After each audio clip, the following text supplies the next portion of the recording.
বিসমিল্লাহির রহমানির রহিম। এক একজনের সফলতার গল্প এক এক রকম। আজকে আমরা সৈকতের সফলতার গল্প বলবো। সৈকতের বয়স যখন 6 বছর, তখন সৈকতের বাবা মারা যায়। পাশে আজকে সৈকতের আম্মা বসে আছে। সৈকতের আম্মা অনেক কষ্ট করে সৈকতকে বড় করেছে।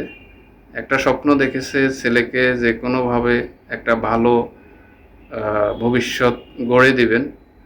তো যাই হোক, সৈকতের হাতে আজকে ক্রোয়েশিয়ার ভিসা, ক্রোয়েশিয়ার টিকিট সব কিছু নিয়ে সৈকত এয়ারপোর্টের উদ্দেশ্যে রওনা দিচ্ছে। তো চেষ্টা করলে মানুষ যে কোনোভাবে যে সফল হইতে পারে, এবং আমাদের এই নেই সেই নেই আমরা অনেক ধরনের অজুহাত দিয়ে থাকি, কিন্তু সৈকতের আম্মা এটা প্রমাণ করছে যে চেষ্টা করলে সৈকতের মতো ছেলেকেও, পিতৃহীন ছেলেকেও বড় করে তোলা যায়, বড় স্বপ্নের দিকে নিয়ে যাওয়া যায়। তো আজকে আমরা সৈকতের একটু অনুভূতি শুনবো। আসসালামু আলাইকুম। আমি ক্রোয়েশিয়ার ভিসা করেছি নেপাল থেকে। সারা এয়ার ট্রাভেলস থেকে সব কাজ করেছি, মেন পাওয়ার এবং যাবতীয় কাজ করেছি।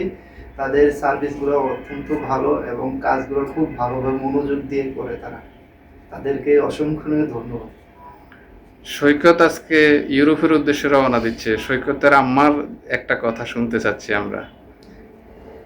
আপনি কি আজকে খুশি?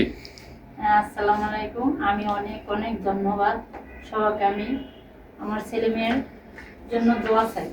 আমার ছেলে মেয়েকে অনেক আমি মানুষ করছি। ওর আব্বা 2007-এ মারা গেছে, তখন ওর 6 বছর ছিল। এখন আমার আর কোনো স্বপ্ন নাই। এখন আমার স্বপ্ন আমার ছেলে যদি ওই জায়গায় যায় সেটেল হতে, এটাই আমার স্বপ্ন।